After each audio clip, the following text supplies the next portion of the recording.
Okay, so here we start with the theorem. There exists only one identity in a group. So here we want to show that a group has exactly one identity. So to prove this, let's let E1 and E2 be identities in the group G. Then we want to show that they must be the same.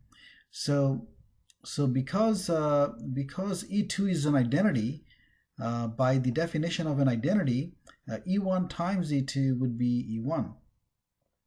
On the other hand, since E1 is an identity, then by definition of an identity again, E1 times E2 is equal to E2.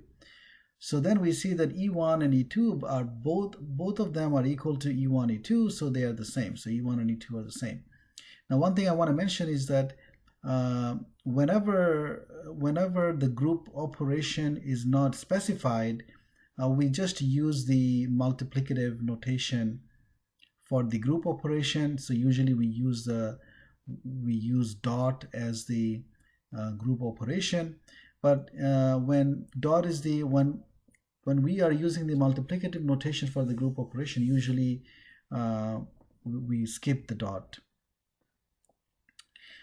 Okay, so here's the next theorem, that right and left cancellation holds in a group, and this is why in a Cayley table, each element occurs exactly once in each row and column.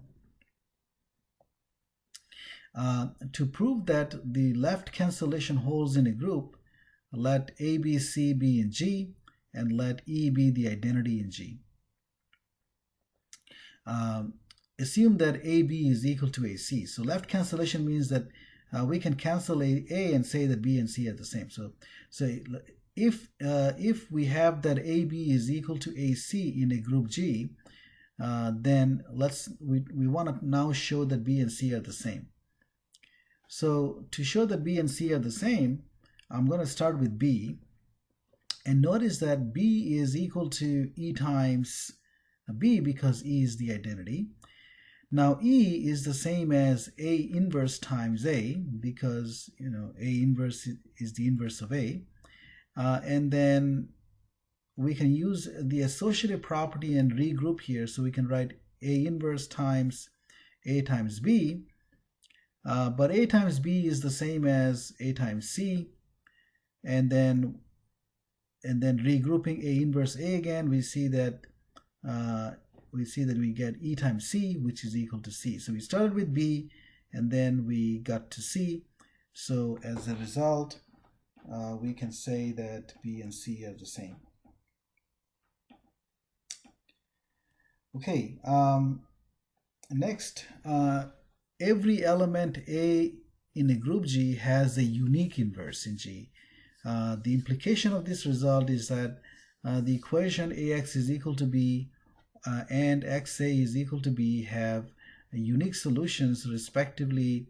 X is A inverse B and X is B A inverse for the second one. Check that in Z6 under multiplication it does not work.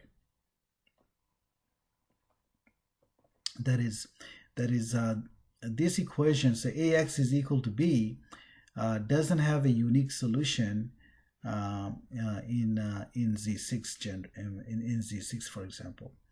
Now I want to show that each element in a group has a unique inverse.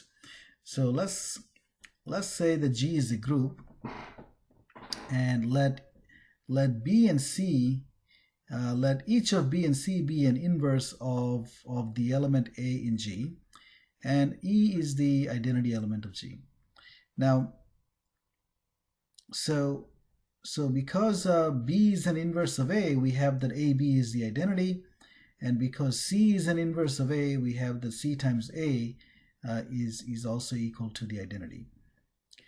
So by the associative property, we have that C times A times B is equal to C times parentheses A times B. Now if I start with B, then notice that B is equal to the identity times B, and the identity is the same as C times A, and so this is equal to C times AB, but AB is the identity, so I get C times E, which is equal to C. So I started with B and I got to C, so B and C are the same, which is what we wanted to show.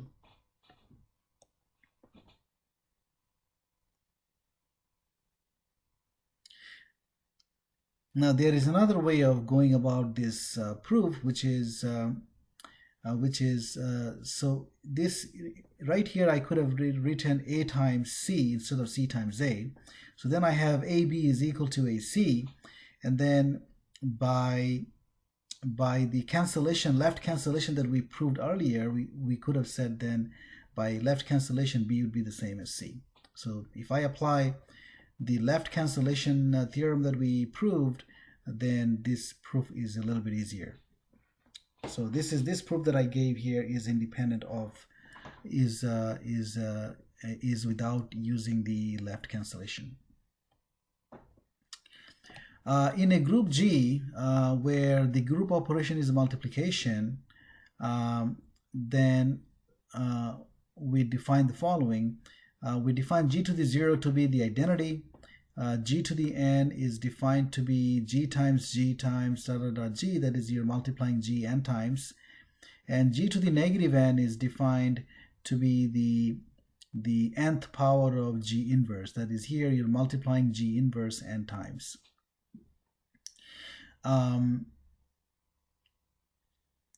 Write down the above definition with the additive notation. So in the additive notation, instead of having G to the n, we have n times G, that is you add G n times right here. So I'll let you write down this definition when the group operation is denoted by addition. The laws of exponent, let m, n be in Z, then the G to the m, G to the n is G to the m plus n. G to the m to the power n is the same as G to the mn. The law AB to the n is equal to A to the n, B to the n works only if multiplication is commutative. AB inverse is the same as B inverse A inverse. Now I'm not going to prove all of them. Let me just justify the last one. So this is saying that the inverse of AB is the same as the product of B inverse A inverse. Well, how do I show that? Well, let's multiply AB with B inverse A inverse. And if I'm doing this, then notice that B, we can group together B inverse, and that's going to give us the identity. And so then we end up with A times A inverse, but there is the identity again. So we see that AB multiplied by B inverse A inverse is equal to the identity. Therefore, the inverse of AB would be B inverse A inverse. And similarly, you can also show this. So that shows that proves number 4. Okay, so here we have a set of exercises. So this is it. So that's the end of this video. And in the next video, I will start talking about subgroups.